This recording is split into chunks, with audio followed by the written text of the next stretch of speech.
Little something different this week. Sure, it's still a violent revenge film with blood and titties, but this time here, those titties are hand-painted.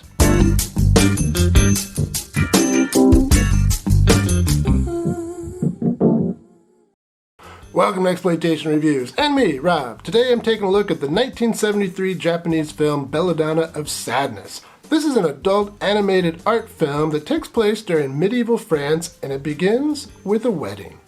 Jean and Jean are peasant farmers, but still a happy enough couple, all things considered.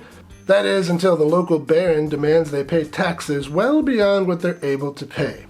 And when they can't pay, the baron decides to claim his lord's right. This right allows him and his courtiers to gang rape the girl right in front of her husband.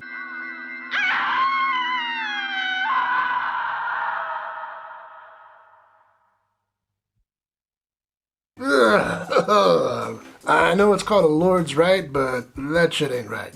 After the ordeal, Jean returns to her husband Jean, and he tells her to forget about the whole thing. Their life starts now.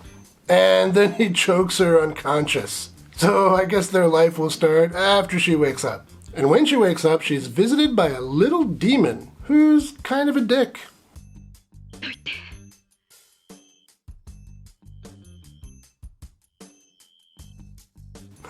See, I told you. The demon tells her that he can grow as big and powerful as she wants. And now that he's in the picture, the life of the married couple does improve. They start to do a lot better financially, and they're not even affected when the village starts to suffer from a famine. And Jean is even promoted by the baron to the role of tax collector. Unfortunately, none of the villagers have any money, so he can't collect taxes. He's punished for that. Gotta hand it to you, Jean. Trusting the baron was pretty brave. Stupid, but pretty brave.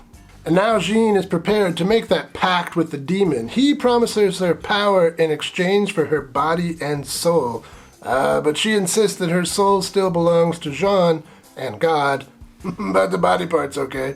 And it works. Jean becomes rich and powerful. So powerful, in fact, that she draws the attention of the baron's wife, who thinks that she is now a witch. The baron isn't quite sure what to do about his witch problem, and his priest tells him that it's not exactly safe to burn her because if the demon is still part of her soul, that soul can then escape during the burning process and infect everyone that is around the burning. Remember that for later, that'll be important. But that's enough out of me as far as plot goes. Let's talk some highlights. Oh my god, this movie is gorgeous. Every frame of this film is a painting worthy of being framed. It's amazing. At times it's haunting and quite disturbing, I'll give you that, but still, beautiful. Oh, and before I get into some of the story details that I quite like, shout out here to the music, pretty damn cool. But aside from the art and music, what really elevates this movie is the story. It's a quite different take on the rape revenge story, much different than the kind of stories that we're used to. I'm just assuming that, like me, you are actually used to these kinds of stories. I mean, in typical rape revenge films, they come in two flavors. There's the one flavor where the revenge is taken by the friends and family of the victim. Movies like The Virgin Spring and Death Wish, they fall in this category. And the other flavor is where the victim herself takes revenge. I Spit on Your Grave is the big example here, but also, something like maybe Thriller, A Cruel Picture, Miss 45, all of those fun movies. And here, Belladonna of Sadness, it is in that second flavor of films, but it plays out in a much different way. And I am going to talk a little bit of spoilers here, so if you haven't seen this yet and you want to and you don't want to be spoiled, go to this part of the video. Well, the main difference in the Belladonna story compared to a story like in I Spit on Your Grave is she doesn't go through the typical hunting and planning and carrying out revenge part. At least not at first. With the demon's help, the first thing she does is manage to build a better life for herself and her husband. So I guess in this sense, her revenge, if you could call it that, is of the best revenge is a life well lived kind.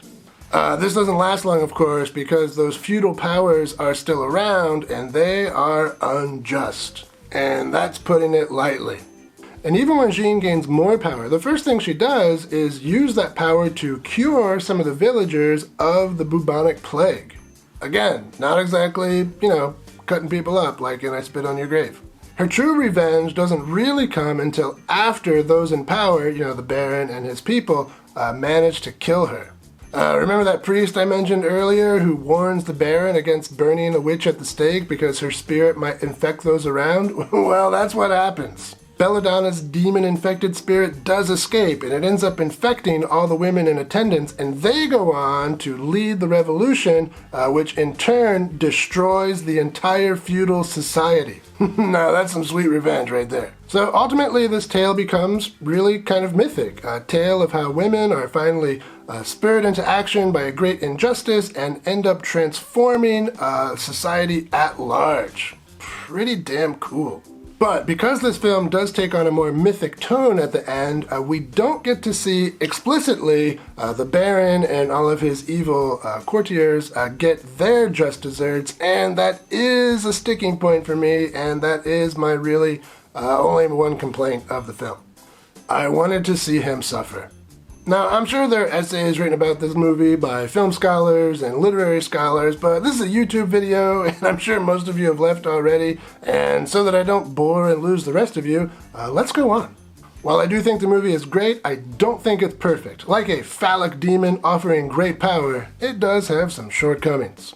Well, I don't really have a whole lot to complain about, besides the one I mentioned in the spoilery part of the review. I will say, though, that some people are bothered by the fact that large portions of this film aren't really animated. What's going on is there was a large painting, and then the camera will, track around the painting, or, zoom into different parts of it to show some details, so it's not really animated at times. This didn't bother me at all. In fact, it's kind of how I look at paintings when I go to museums. I kind of try to follow the story in the painting, or I look closer at some detail. So, it's kind of like going to a museum. That's not a complaint. But if you're not the kind of person who goes to museums and looks at paintings, or you're not the kind of person who wants to watch the camera kind of track around a painting on the screen, okay, you've been warned. But overall, this is a fantastic movie. I highly recommend it. And in fact, it's probably the best movie I've ever seen that has a dick demon.